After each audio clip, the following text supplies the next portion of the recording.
తర్వాత నేను అడిగాను, అమ్మా అసలు ఆడపిల్ల చక్కగా ఉంది, బంగారు బొమ్మలా ఉంది మీ అమ్మాయి, అలాంటి అమ్మాయి చదువుకునే అమ్మాయి ఒక అఘోరితో పాటు వెళ్ళిపోయింది అంటే మీ ఇంట్లో ఏదో కొంత సఫర్ అవుతోంది, ఎవరి వల్ల ఒత్తిడి ఉంది, పెళ్లి చేసుకుని చక్కగా హ్యాపీగా ఉండాల్సిన అమ్మాయి అఘోరితో పాటు వెళ్ళిపోవాలని డెసిషన్ తీసుకుందంటే దాని మూలం ఏదో ఉండుంటుంది.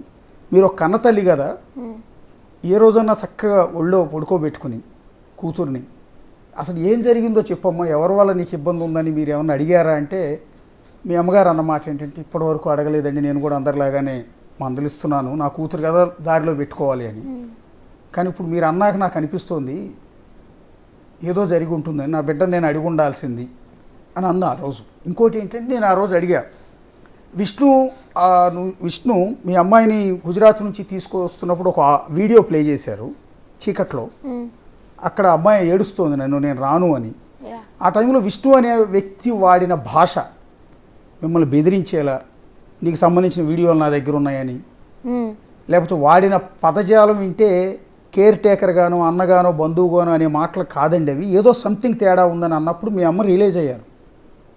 ఇప్పుడు చాలామంది మీడియాలో చూసిన వాళ్ళు కూడా అదే అనుకుంటున్నారు, నాకు విష్ణు అన్నయ్యకి బ్రదర్ అండ్ సిస్టర్ రిలేషన్ తప్ప వాళ్ళు అనుకున్న విధంగా ఏమీ లేదు. మరి ఎందుకు ఇంత నా మీద పెత్తనం చేస్తున్నావు నాకే అర్థం కావట్లేదు. ఇప్పుడు ఆ రోజు అంటే మేము చూసింది ఒక చిన్న క్లిప్పు, అది ఏదో పొరపాటున వచ్చింది కాబట్టి ఆ వాయిస్ తిన్నామమ్మా. మిమ్మల్ని అన్నమాట నేను కూడా అంటే ఆ మాట ఎందుకు అన్నారు అంటే, ఈ లేడీ అఘోరి నన్ను బేరం పెట్టింది అని చెప్పని వాళ్ళు అంటున్నారు. మీ దగ్గర ప్రూఫ్స్ ఉంటే నాకు చూపించండి అన్నాను. ఆడియో రికార్డింగ్ ఏముంది వినిపిస్తామన్నారు, ఇంతవరకు నాకేం వినిపించలేదు. అంటే ప్రూఫ్ ఉంటే డైరెక్ట్ నాకు చెప్తే నేనే రియలైజ్ అయ్యి ఉండిపోతా కదా. వాళ్ళ దగ్గర ప్రూఫ్స్ ఏం లేవు, ఓన్లీ మాటలతో చెప్తున్నారు.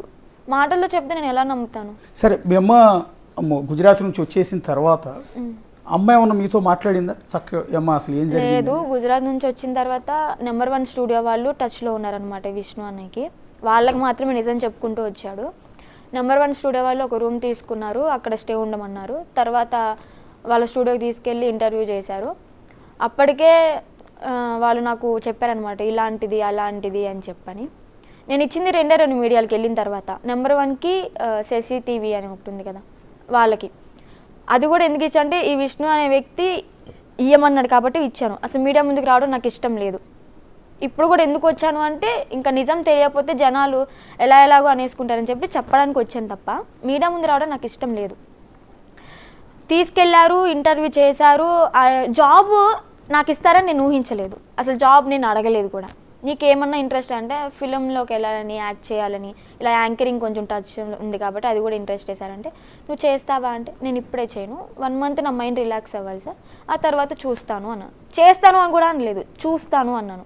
కానీ వీళ్ళు ఏం చేశారు, నెంబర్ 1 స్టూడియో వాళ్ళు నా ఇన్స్టాల్ ఐడి ఒక పిక్ స్క్రీన్ షాట్ తీసేసి ఐడి క్రియేట్ చేసేసి అప్పటికప్పుడు ఒక ఫౌండ్ పేపర్ ఒకటి తీసుకుని వచ్చేసి నాకు ఇచ్చేశారు. అది నేను ఓన్గా అడిగితే వేరు, వాళ్ళు అలా ఇచ్చేసి మీడియా ముందు చూపించడం అంటే ఇది ఇక్కడ ఏమర్థమవుతుందంటే వర్షిని వచ్చిన ఫస్ట్ మాకే ఇంటర్వ్యూ ఇచ్చింది, మా దాంట్లో కూడా జాబ్ చేస్తుంది. ఎంఎస్ఆర్ గారితో ఇంటర్వ్యూ ఉంది కదా, నేను చేసిన ఇంటర్వ్యూ అది కూడా నేను జస్ట్ నార్మల్గా అడుగమ్మా నీ టాలెంట్ చూద్దాం అన్నారని నేను అడిగాను. అది ఇలాగ మీడియాలో పెట్టేస్తారని చెప్పి నేను అనుకోలేదు. ఎంఎస్ఆర్ అంటే ఎవరమ్మా? నెంబర్ 1 స్టూడియో చైర్మన్ గారు. ఓకే, అంటే నెంబర్ 1 స్టూడియో ఛానల్ యజమాని. సరే, ఓకే, ఆయన మీకు తప్పే ఉద్యోగం ఇవ్వచ్చు, సరే కష్టాల్లో ఉన్నారు కాబట్టి ఇస్తే ఇవ్వచ్చు, తప్పేం లేదు, అంటలేదు. కానీ నేనేమంటానంటే మీరు గుజరాత్ నుంచి విజయవాడ రావడానికి 4 రోజులు పట్టింది. ఎక్కడెక్కడ మిమ్మల్ని దాచారు అంటే ఎక్కడెక్కడ మిమ్మల్ని ఉంచారు? గుజరాత్ నుంచి డైరెక్ట్ ఉజ్జయిన్ తీసుకెళ్లారు. ఉజ్జయిన్ టెంపుల్ దర్శనానికి అని చెప్పి రూమ్లోనే ఆర్టీవీకి నేను జూమ్ మీటింగ్లో వీడియో కాల్లోకి వచ్చాను. అప్పుడు అఘోరి లైన్లో ఉంది మాట్లాడతారా అన్నప్పుడు నేను మాట్లాడతా అన్నాను. విష్ణు కోపం వచ్చేసి మాట్లాడతావా అని చెప్పని ఫోన్ వాళ్ళది కట్ చేసి నన్ను కొట్టాడు, కాల్తో ఇక్కడ కొట్టాడు. దెబ్బ కూడా ఉంది, చూపిస్తాను మీకు తర్వాత. నన్ను ఎందుకు కొడుతున్నావు, నేను మాట్లాడే తప్పేంటి, నేను నిజమే మాట్లాడుతున్నాను, మీ దగ్గర ఉండడం నాకు ఇష్టం లేదు, నేను ఆమె దగ్గరే ఉంటాను అని చెప్పని మొహం మీద చెప్పేశాను. ఇన్నాళ్ళు పెంచిన వాళ్ళు పనికి రాలేదు కానీ 2-3 నెలలు వచ్చి పరిచయం అవగానే అది ఎక్కువైపోయిందా నీకు అని చెప్పని కొట్టారు. ఓకే, కొట్టినా కూడా నేను దెబ్బలు తింటూనే ఉన్నా, ఎందుకంటే నా తప్పేం లేదు. కొడుతున్నారు, పైన దేవుడు ఉన్నాడు చూసుకుంటాడు, కర్మ అనేది ఎప్పటికైనా కానీ బ్యాక్ రావాల్సిందే. నన్ను కొట్టే హక్కు నీకు లేదు, నా మీద చెయ్యి వేయొద్దు, నన్ను బూతులు తిట్టొద్దు అని నేను ఎన్నోసార్లు చెప్పాను ఆయనకి. అయితే నువ్వే అవుతావే చెప్పడానికి అని చెప్పని అన్నాడు. నేను సైలెంట్గా ఉన్నాను. వాళ్ళు టెంపుల్కి తీసుకెళ్లారు. తర్వాత కొట్టడం అయిపోయింది. ఈవినింగ్ పూట టెంపుల్కి తీసుకెళ్లారు. నైట్ టెంపుల్ దగ్గర ఉజ్జయిన్లో విక్రాంత్ బరే శ్మశానం ఉంటుంది. ఆ శ్మశానం దగ్గరికి కూడా వెళ్ళాము. నేను ఇదే క్లాత్ అక్కడ కొనుక్కున్నా ఉజ్జయిన్లో. ఇలా కప్పుకొని ముందుకు వెళ్తుంటే స్టెప్స్ వరకు వెళ్ళి ఆగుదాం అనుకున్నా. ముందుకెళ్ళి అక్కడ ఆగాను. పిలుస్తుంటే ఆగట్లేదా, తొక్కలో ఒక క్లాత్ మెల్లో వేసుకుని షో చేస్తామని చెప్పి అక్కడ కూడా కొట్టాడు. పబ్లిక్ ప్లేస్లో కొట్టాడు. ఓకే నేను ఇంకా ఆ శివయ్య ముందు కూర్చొని ఏడ్చుకుంటూ నాకేంటయ్యా ఇన్ని కష్టాలు, నా డెసిషన్ తీసుకోవడానికి నాకు హక్కు లేదా, ఓకే పెంచాడు అంతా చూశాడు, ఒక తండ్రిలాగా భావించాను నేను కూడా, కానీ నా మీద ఎందుకు పూర్తి హక్కు తీసుకో అని చెప్పి అనుకుంటున్నాడు అని చెప్పని నేను దేవుడి ముందే మోకరిల్లి ఏడ్చుకున్నాను. తర్వాత కాసేపు సాధన చేసుకున్నాను, వచ్చేసాం. వచ్చిన తర్వాత భూపాల్ తీసుకెళ్తా అన్నారు నెక్స్ట్ మార్నింగ్. భూపాల్ కాకుండా పక్కన సియోదో ఏదో సంథింగ్ విలేజ్ ఉంది, అక్కడ తీసుకెళ్ళారు. ఏదో మౌంటైన్ వ్యూ ఉందంట, చూద్దాము అని చెప్పని. సరే అక్కడికి వెళ్ళారు. అది తీరా చూస్తే మౌంటైన్ వ్యూ కాదు, న్యాచురల్ కాదు, ఒక హైలాండ్ లాగా ఉందన్నమాట. డబ్బులు ఎక్కువ ఉన్నాయి, డబ్బులు ఎక్కువ అవుతాయి, వద్దు అని చెప్పని మళ్ళీ భూపాల్కి రిటర్న్ అయిపోయాం.